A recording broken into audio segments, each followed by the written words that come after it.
Mark Martin, a Hall of Fame NASCAR legend, just delivered a reality check about Cleetus McFarland's debut that has the entire motorsports community talking. The YouTube star finished 32nd at Rockingham Speedway, and Martin didn't hold back his verdict on the Door Bumper Clear podcast. He said something so brutally honest about what it takes to compete at NASCAR's highest level that it's forcing every content creator to rethink their approach to professional racing. Here's what he actually said, and why it matters. Mitchell's rise to internet stardom wasn't overnight. He started as a videographer for other automotive channels before launching his own brand centered around the larger-than-life Cleetus McFarland character. His YouTube channel exploded to over 3 million subscribers by showcasing events at his own Freedom Factory racetrack in Bradenton, Florida. The former airport-turned-racing facility became the backdrop for countless viral moments, featuring everything from school buses drag racing to professional drivers testing their skills on his quarter-mile strip. But Mitchell always harbored bigger dreams. Despite his success in the drag racing world and his massive social media following, he wanted to test himself against the best stock car drivers in the world. That opportunity came through an unexpected connection with Richard Childress Racing, one of NASCAR's most storied organizations. Richard Childress Racing needed a driver for their number 33 entry in the North Carolina Education Lottery 250 at Rockingham Speedway. The legendary team owner, who guided Dale Earnhardt to 6 of his 7 championships, took a chance on the YouTube sensation.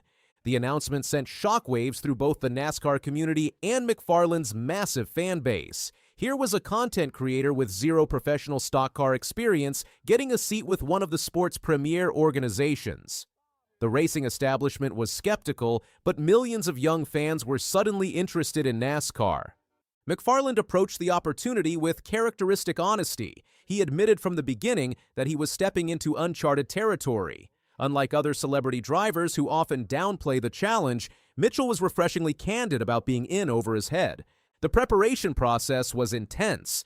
Richard Childress Racing provided McFarland with extensive testing time, something most rookie drivers can only dream of. To gain further experience, he even ran double duty that weekend, driving the number 30 Mustang for Retta Jones Racing to a 4th-place finish in the ARCA Menards Series East race. But all the preparation in the world couldn't fully prepare him for what awaited at Rockingham Speedway. The Rock, as it's known to drivers, is one of the most challenging tracks on the NASCAR circuit.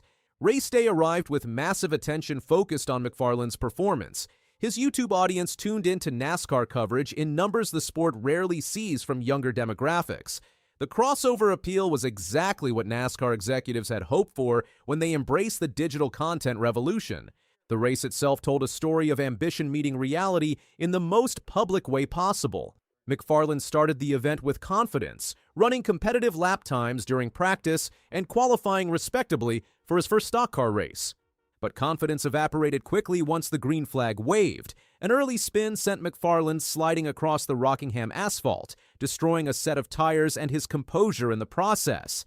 The YouTube star found himself immediately behind the 8-ball, struggling to regain his rhythm while fighting loose and unpredictable handling.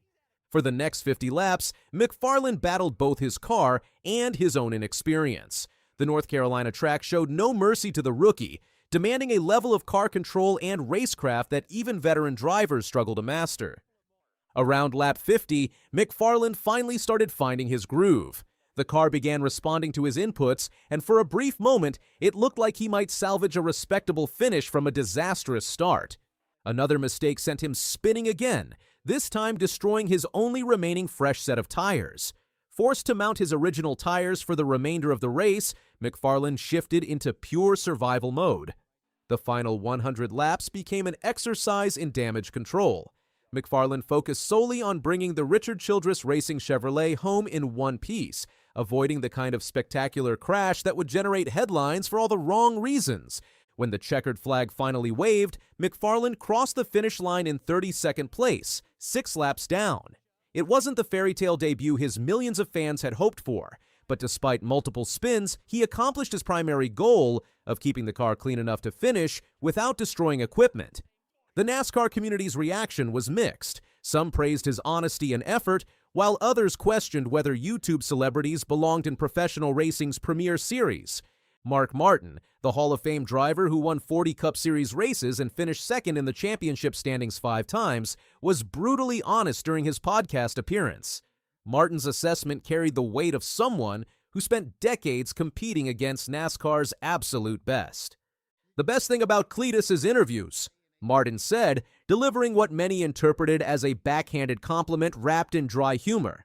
Martin didn't stop with clever one-liners. He acknowledged that McFarland had handled the media spotlight professionally and been refreshingly honest about the steep learning curve facing any NASCAR rookie.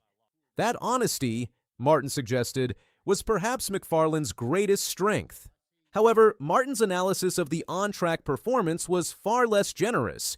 He noted that despite having access to extensive testing time, experienced crew chiefs, and top-tier equipment from Richard Childress Racing, McFarland's results were largely what experienced observers expected.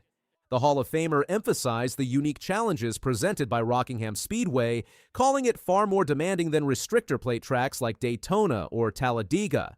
At those superspeedways, drivers can rely on pack racing and drafting to mask individual skill deficits.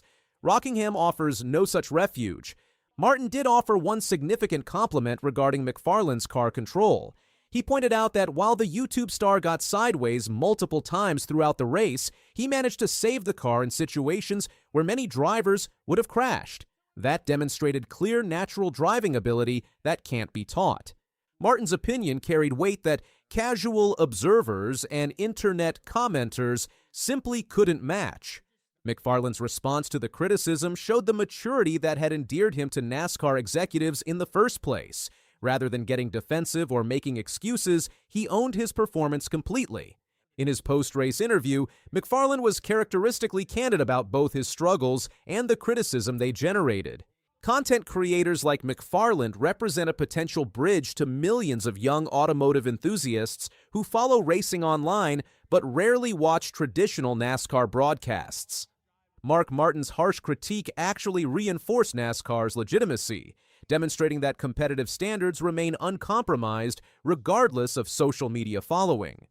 Looking forward, McFarland initially announced plans to return at Talladega Superspeedway. However, NASCAR officially denied his request, stating he needs more experience on short tracks and in the Truck Series before being approved for superspeedways.